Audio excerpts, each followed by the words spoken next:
Nouveau numéro de valeur ajoutée ici chez vous sur Boursorama. Et aujourd'hui, on se projette, et oui, sur 2023 en se demandant quels sont les scénarios macroéconomiques les plus probables possibles pour l'année prochaine. Bonjour Raphaël. Bonjour David. Bon, retour un petit peu quand même évidemment sur 2022 qui s'achève, annus horribilis on peut le dire. Et c'est là où c'est intéressant, c'est qu'à la fois sur les actions, même si au final on s'en sort un peu mieux que ce qui était prévu, et aussi sur les obligations. Voire encore une fois, c'est assez rare, deux classes d'actifs dans le rouge la même année. Ça n'arrive pas tout le temps. Ça arrive même très rarement. On peut regarder, ça fait plus de 40 ans au moins qu'on n'a pas vu ça, c'est-à-dire une année où effectivement les actions corrigent significativement, d'une part, mais aucun effet compensateur comparé quand on regarde l'obligataire. L'obligataire, lui aussi, a corrigé fortement. Il a même sous-performé les actions. Donc là, on est sur une année qui est assez particulière. Voilà. Comment on l'explique a posteriori? C'est toujours facile, mais comment est-ce qu'on l'explique? Bon, clairement, les marchés se sont fait surprendre un peu tout au cours de l'année et surprendre sur cette dimension que les banquiers centraux appellent l'atterrissage en douceur. Vous savez, il y avait cette notion que l'inflation était transitoire, qu'elle n'allait pas durer, qu'elle allait très rapidement rebaisser. Donc, les marchés ont manifesté une certaine impatience à se repositionner et on l'a vu, non, l'inflation n'est pas transitoire, elle est structurelle.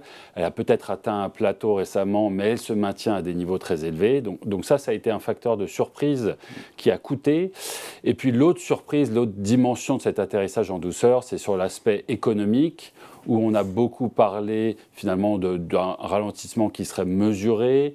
On a beaucoup parlé d'une récession qui serait évitée.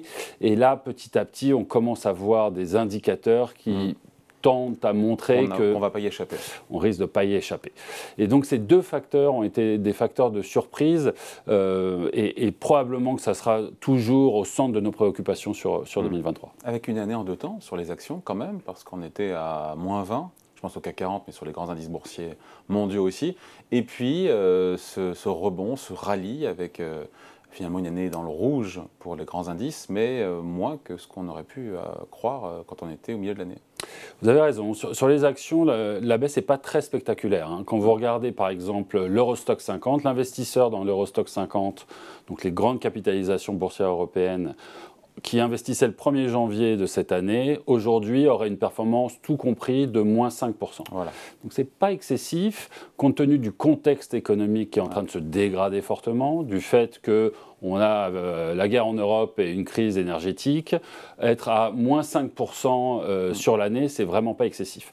Donc effectivement, un rebond qui a surpris. Il y a des facteurs probablement techniques aussi, un marché qui était assez peu investi, des gens qui cherchent à se repositionner en amont de la fin d'année. Et puis une inflation qui peut-être a atteint son sommet, qui peut-être va ralentir, et donc ce qui infléchit un petit peu pas le discours des banquiers centraux, mais en tout cas des hausses de taux qui ne sont plus en mode jumbo, mais qui seraient plus mesurées. Voilà, on revient à cette notion d'impatience, c'est-à-dire que le marché a très longtemps attendu ce point d'inflexion de l'inflation, un moment où on commençait enfin à voir l'inflation décélérer. Le marché l'a beaucoup anticipé, trop tôt en juillet dans un premier temps. Finalement, effectivement, ce point d'inflexion semble avoir été atteint. Alors, on va voir dans quelle mesure cette inflation décélère et rebaisse rapidement. Ça sera probablement une inconnue pour l'année prochaine. Mais globalement, effectivement, le marché s'est rassénéré en voyant qu'enfin le point d'inflexion a été atteint.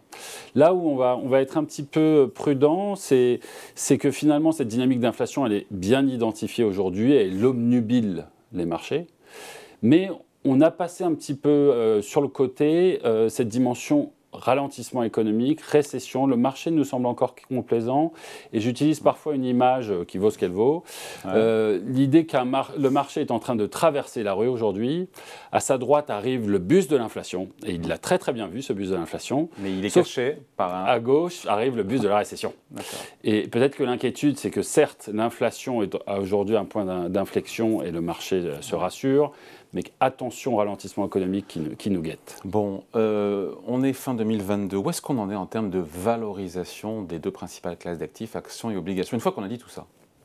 Alors, il faut vraiment faire la distinction effectivement entre les deux classes d'actifs. Sur la partie actions, on a certes corrigé en termes de multiples de valorisation. Le marché est moins cher qu'il n'était. On est parti d'un point très haut parce que les multiples s'étaient vraiment emballés à la suite du Covid. Aujourd'hui, on a corrigé. On reste globalement sur des points relativement élevés. Si vous regardez de manière lissée sur des multiples de valorisation long terme, vous êtes aux moyennes historiques, voire même supérieures aux moyennes historiques. Donc impossible de dire que les marchés boursiers ne sont pas chers. Ils sont dans leur moyenne historique. Ils sont dans leur moyenne historique. Donc ce n'est pas très engageant. On peut peut-être argumenter que ça pourrait aller plus haut, plus bas, mais globalement, on ne peut pas dire, dans ce contexte de ralentissement économique, les marchés sont vraiment pas chers, c'est le moment de redéployer. Donc ça va être un premier point d'incertitude et de prudence. Sur le marché obligataire, la photo est un peu différente. On a un marché obligataire qui a très lourdement sous-performé cette année de manière assez spectaculaire. On est autour de moins 15 ou moins 20% en termes de valorisation sur les obligations.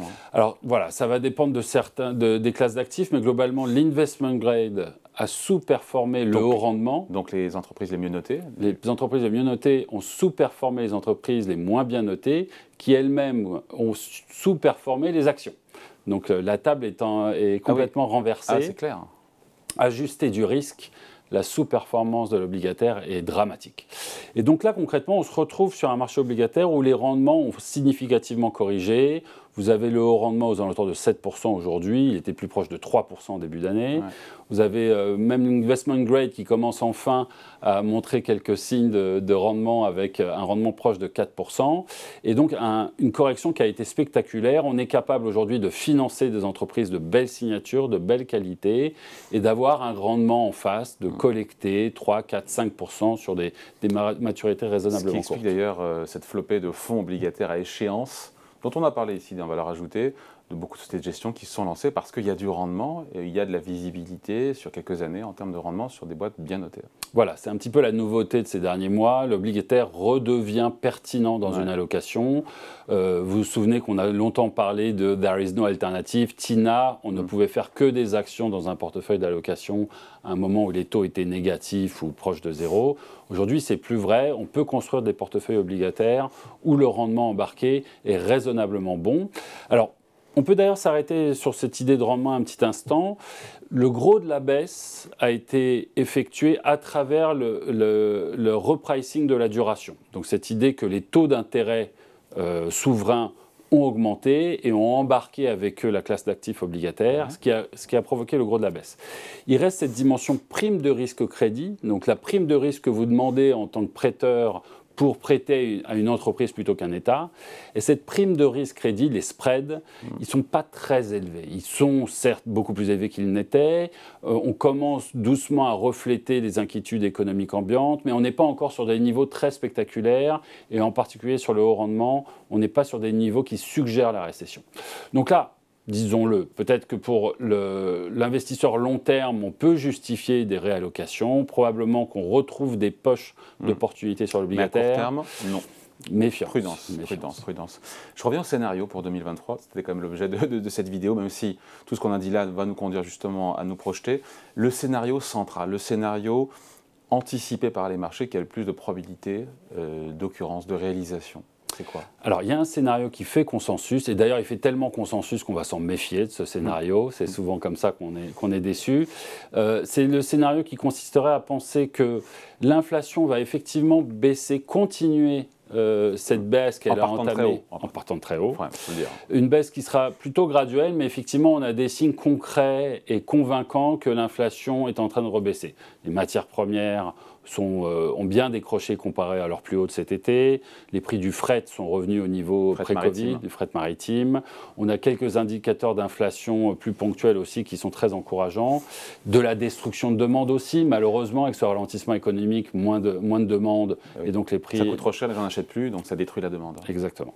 Donc effectivement, ce scénario central, il consisterait à voir d'une part l'inflation baisser graduellement sur le cours de 2023. Et une récession qui soit légère, qui ne dure pas trop longtemps. Voilà. Et aujourd'hui, c'est exactement ce que nous dit le marché. Il y aura peut-être une récession en Europe, quoique, et elle sera légère, et probablement pas de récession aux États-Unis.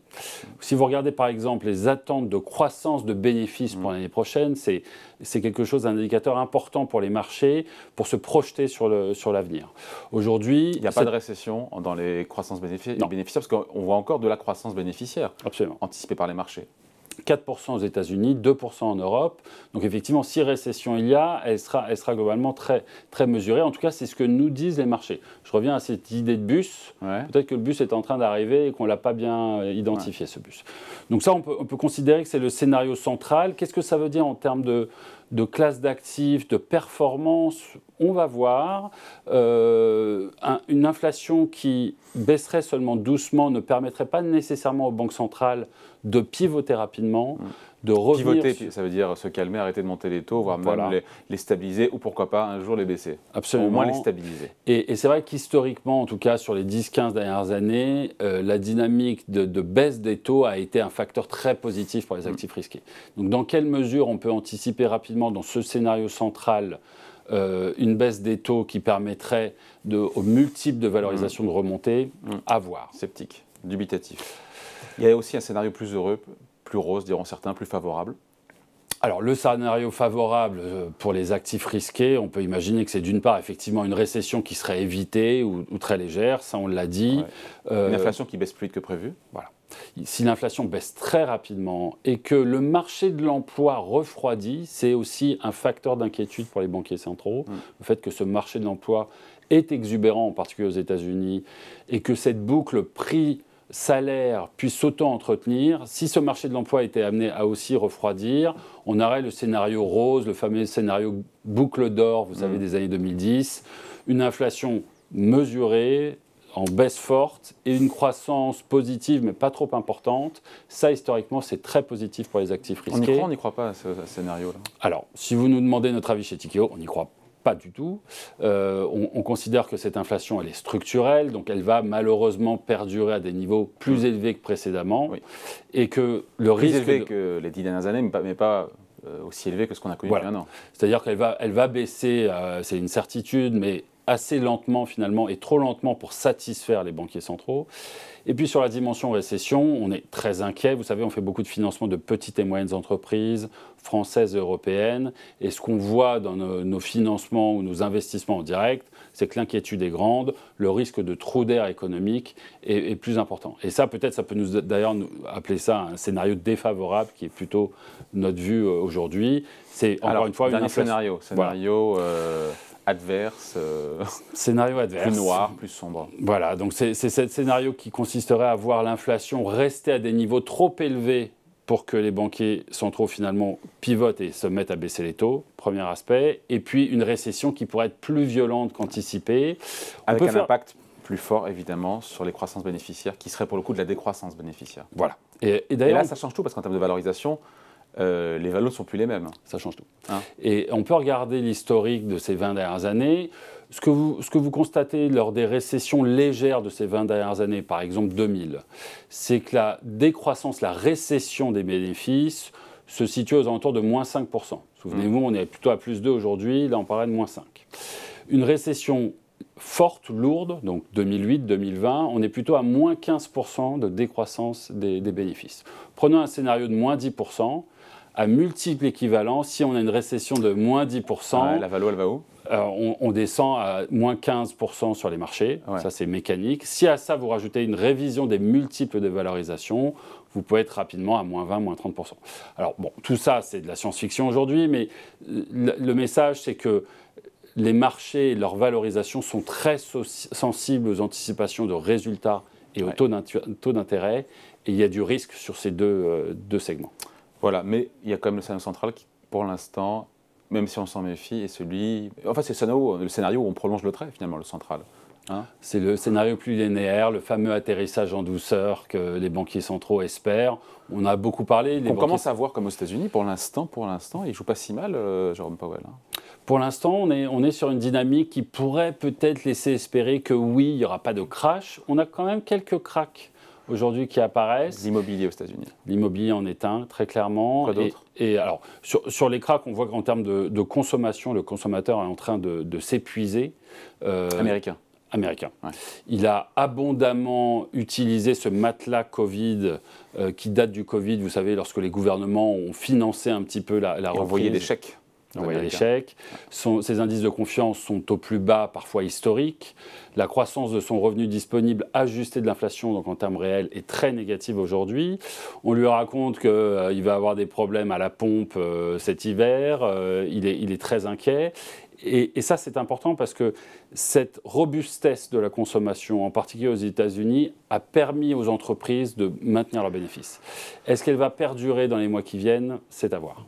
Allez, merci beaucoup. Explication signée Raphaël. Tu vois, merci Raphaël. Merci Ali. Valeur ajoutée revient la semaine prochaine ici chez vous sur Boursorama.